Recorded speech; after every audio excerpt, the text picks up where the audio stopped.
The number one selling product of its kind with over 20 years of research and innovation. Botox Cosmetic, out of botulinum toxin A, is a prescription medicine used to temporarily make moderate to severe frown lines, crow's feet, and forehead lines look better in adults. Effects of Botox Cosmetic may spread hours to weeks after injection, causing serious symptoms. Alert your doctor right away as difficulty swallowing, speaking, breathing, eye problems, or muscle weakness may be a sign of a life-threatening condition. Patients with these conditions before injection are at highest risk. Don't receive Botox Cosmetic if you have a skin infection. Side effects may include allergic reactions, injection site pain, headache, eyebrow and eyelid drooping, and eyelid swelling. Allergic reactions can include rash, welts, asthma symptoms, and dizziness. Tell your doctor about medical history, muscle or nerve conditions including ALS or Lou Gehrig's disease, myasthenia gravis, or Lambert-Eaton syndrome, and medications, including botulinum toxins, as these may increase the risk of serious side effects. For full safety information, visit BotoxCosmetic.com or call 877-351-0300. See for yourself at BotoxCosmetic.com. We're back in the Stone Zone with one of my favorite voices on the internet, Catturd. Catturd, I think I read that you had been swatted. Tell folks what that is and why it's so darn dangerous. Yeah, well, it's attempted murder is what it is. So this is the fourth time I've been swatted. I'm a veteran of it now, but what they do is somebody calls, and in my case, they said, if I can remember this one right, there's been so many, that I had killed my son and my wife, which, I'm not married, I don't have a son, and then I was going to kill the cops when they got there. So what it does is they try to create a panic, and and this was 2 a.m. in the morning, by the way, and they try to get either, somebody, like, what happens if you're armed and people start trying to come through your door in the middle of the night? First thing you do is grab your protection. And then the cops, of course, are on high alert. What they try to do is just get you murdered. And it should be charged like that, too. It should be charged attempted murder. Lucky for me, I live in a small town. Of course, the first time, which was a few years ago, every cop in the county came pretty much to my property and was with guns drawn and everything. But since then, I've gotten to know all the local cops and all the local people. So now, for me, they just kind of call me and say, you're getting swatted again. So, but a lot of people aren't like that. They're in bigger towns, and it's a little bit worse for them. Yeah, I have a long list of my friends this has happened to. I'm not going to say their names because it just endangers, I think energizes some miscreants to go out and phone in new swatting on some of them. It's extraordinarily dangerous, but it's not surprising when you have members of Congress like Jasmine Crockett escorting people to violence, basically urging people to attack Tesla charging stations, Tesla dealerships, individual Tesla owners and drivers. This is all the Democrat Party seems to have left. I mean, I also saw her assault reporter actually saw the video last night. I guess she has some kind of immunity because she's a member of Congress. But this entire coordinated attack on Tesla, it's disgusting. It's un-American. I really hope that Kash Patel and Pam Bondi, the Attorney General, can get to the bottom of it.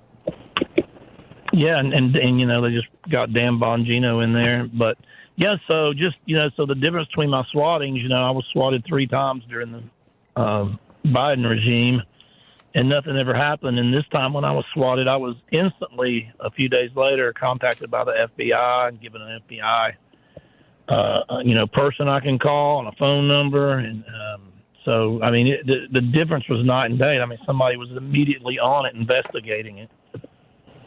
So let me ask you this. You see the Democrats have their panties in a twist about the whole Signal story, in which there was debate among the top advisors, the Secretary of Defense, the head of the CIA, the National Security Advisor, the Director of National Intelligence, a debate before carrying out the president's directive to attack the terrorist Houthis, who have been attacking American interests now for 2.5 years without any response from us. I think this is just the old legacy media running a test to see whether they still have the power to get scalps like they did during Trump's first term. What do you make of it? Exactly what it is. They're trying to pull, this off and see if they can get everybody mad and in an uproar. And the Republicans, they got to quit playing that game. They have the gavel in the Senate. They have the gavel in the House. They don't have to have any of these hearings. They don't have to do any of this shit. They should have just put out a statement that it should have been real simple. It should have been the operation was a success. Nothing classified was leaked. The Atlantic is famous for being liars and fake news, and that's all we need to talk about it. And that's what the Republicans are going to have to start doing. Don't play into the game. Yeah, this reporter Goldberg was the one who specifically wrote the false story that Donald Trump had referred in a foreign cemetery to veterans who had given their life in the service of their country as suckers and losers. I think the same guy. There were 14 people present when this allegedly happened. Only one of them, General John Kelly, guy with an axe to grind, he got canned by Donald Trump for insubordination and incompetence. He's the same guy that remembered suddenly days before the election that Donald Trump had allegedly said that he wished more of his generals had been like Hitler. For some reason, that memory on his part was repressed for 4 years. He suddenly remembered it just days before the last general election. This guy had an epiphany. Yeah, it's almost laughable. And they've changed it in the last 12 hours from top secret to secret to classified. And today it was sensitive. They just keep downgrading it. Yeah, it's just it's raw politics. I think people can see this. What do you say about these activist federal judges who seem to be countermanding the decisions made in the last presidential election, whether it is saying that the president cannot deport terrorists and dangerous criminals, or whether it is judge saying that he cannot ban men from playing in women's sports, or whether it's yet another federal judge saying that he cannot ban transgendered people from being in our military. Yet another judge saying that Elon Musk and his Doge operation to ferret out waste, fraud, and corruption in federal spending, of which he's found not millions, not billions, but trillions, that he can't have access to Social Security records. It seems to me that they are just countermanding the will of the American people. And it's easy to have Republicans and Trump supporters say, oh, impeach them, but impeaching a federal judge is a very serious step. It requires an indictment in the House, which is like charges, and then a full trial in the Senate, and 2/3 of the Senate to remove one of these tyrannical judges. Not easy. What do you think? You're never going to get them removed. The thing about impeachment is if you could get Republicans to do it, but they won't do it because they never stick together. At least you can have a trial and run them through the mud a little bit. But the truth is, at some point, Trump and them is going to have to make a decision. Either the whole 4 years is done, and these little judges from these little districts, these little liberal districts, are going to run the country. Or he's going to run it, and they're just going to have to do it. And I'm sorry. That's what I mean. Look at Joe Biden. He didn't defy a little district somewhere, and over there in Delaware, he defied the Supreme Court with the ruling of paying back the student loans. But they had the right approach when they finally told the judge.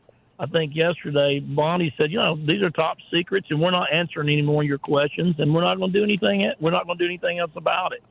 I mean, they got that guy and 3 blue-haired law clerks behind him, and there's really nothing they can do about it. Greg Kelly here with an urgent retirement warning. President Trump's return is set to usher in a new golden age, but growing trade tensions and China's ruthless attack on the dollar have rattled the markets. That's why Warren Buffett just dumped $133 billion in stocks. And so too have Jeff Bezos, Larry Page, and even Jamie Dimon, CEO of the world's largest bank. That's why thousands of informed IRA and 401k savers are now shielding their savings with gold. And the experts at Colonial Metals Group are the only folks I trust to help you to do the exact same thing, especially now after Rich Dad Poor Dad author Robert Kiyosaki warned of a coming market crash. So visit freegoldguide.com/Kelly or call 800-655-5186. You'll get a free gold guide on how to bulletproof your wealth with gold tax-free. Plus, see if you qualify for a free home safe and as much as $7,500 in free silver. Once again, that's freegoldguide.com/Kelly.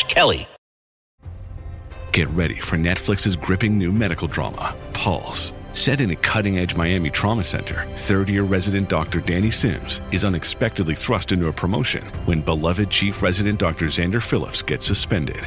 Then, with the emotional and physical stakes at their highest, a storm will push the hospital and its residents to their limits. Witness how life can change in a heartbeat when you're operating under pressure. Watch Pulse April 3rd, only on Netflix. This episode is brought to you by Shopify. Forget the frustration of picking commerce platforms when you switch your business to Shopify, the global commerce platform that supercharges your selling wherever you sell. With Shopify, you'll harness the same intuitive features, trusted apps, and powerful analytics used by the world's leading brands. Sign up today for your $1 per month trial period at shopify.com/tech, all lowercase. That's shopify.com/tech. Experience a progressive lens engineered with AI from Essilor, powered by individual measurements of your visual behavior. A lens personalized to you by an Essilor expert. Discover Verilux XR Track and enjoy instantly sharp vision in motion and seamless transitions from near to far. Find your local Essilor expert today at Essilor.com.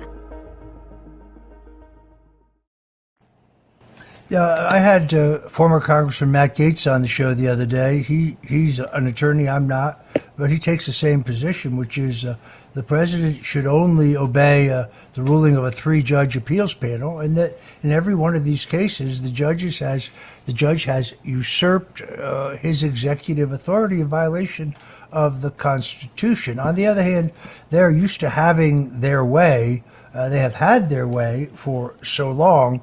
I agree with you. I think Speaker Johnson, who I like, by the way, and I think has a near impossible job, he's got a very, shall we say, diverse caucus. So half his members are what we call rhinos. Those are Republicans in name only. They're only interested in getting a paycheck, getting reelected, and that's kind of it. They don't want to rock the boat. They don't want to do anything controversial. They have no real interest in making government smaller, less intrusive. They give lip service to the America First agenda. They have to support President Donald Trump, the same way they had to support President Ronald Reagan, because they are so popular back in their districts. In fact, in most cases, they're more popular than the member of Congress, but they really don't have any belly for the fight. And then you've got the other members, the radicals, as it were, people like Tim Burchett and Eric Burleson and Anna Paulina Luna and other brawlers who understand they were sent to Washington to bring legitimate change. And poor Mike Johnson's got to get, a majority for anything he wants to do. It's like herding cats. It's got to be extraordinarily difficult. Yeah, it's if we had a 20-seat majority, then he could get about anything done he wanted to do. But when you got, and then of course, that we have I call them the Mull principles crowd, who they just don't like Trump, and no matter what he votes on, they're going to vote no, and then claim the high road. And then the truth is, they just don't like him. Well, and I'm going to be honest with you. We have 3 upcoming special elections. Now, they're in districts that are, went heavily for Donald Trump in the last election. They're in districts that are nominally Republican districts. But I have seen some early polling that shows that left Democrats are energized because they're angry that the deep state is being taken down and exposed. And Republicans we're kind of fat and happy because Trump is doing such a great job, and he's doing essentially all the things he said he would do in the election, that I think turnout is going to be skewed. So I'm highly confident we win Matt Gaetz' seat. Jimmy Petronas, who is the state CFO. It was the only who called me just as soon as I got swatted, by the way. He's a good guy. He was the first one who contacted me when I got swatted again. He is a very good guy. He's a very decent human being. He's a gentleman. He's a fine public servant.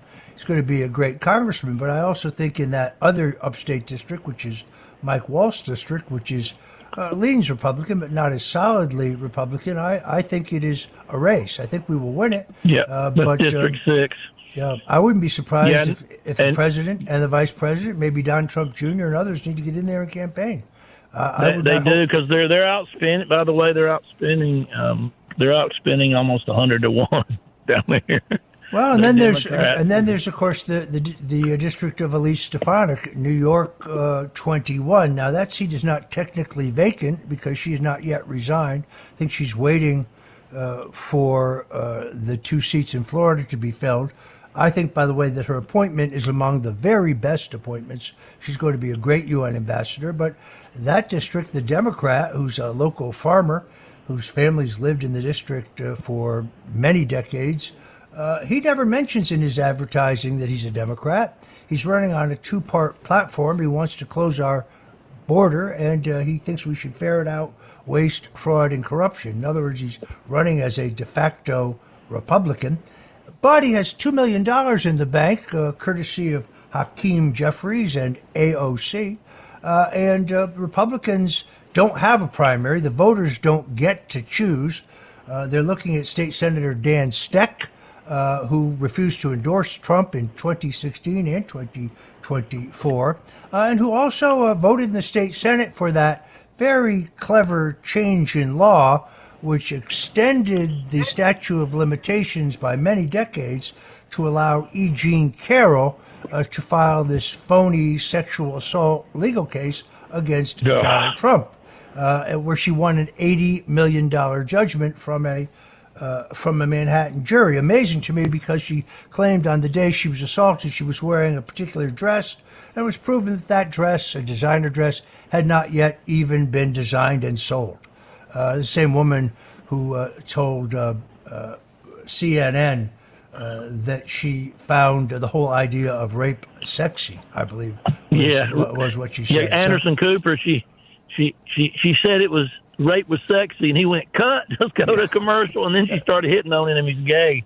But the guy who voted to change the law to allow that prosecution, Dan Steck, is a heavy contender for that seat. I don't know why Trump supporters would be motivated to come out and vote for him. It remains to be seen. Again, party leaders, not the voters, will choose the nominee. I've been thinking about the 2028 ticket. Here's my thinking, Catturd. Tell me what you think. I should probably flip a coin. How about AOC for president and Jasmine Crockett for vice president? Or maybe it should be the other way around. They're so dumb. They're so dumb. They'd probably pick that. And then I don't even know why Tampon Tim's out there. And by the way, I'm the one that came up with that name. I was about to ask you about that.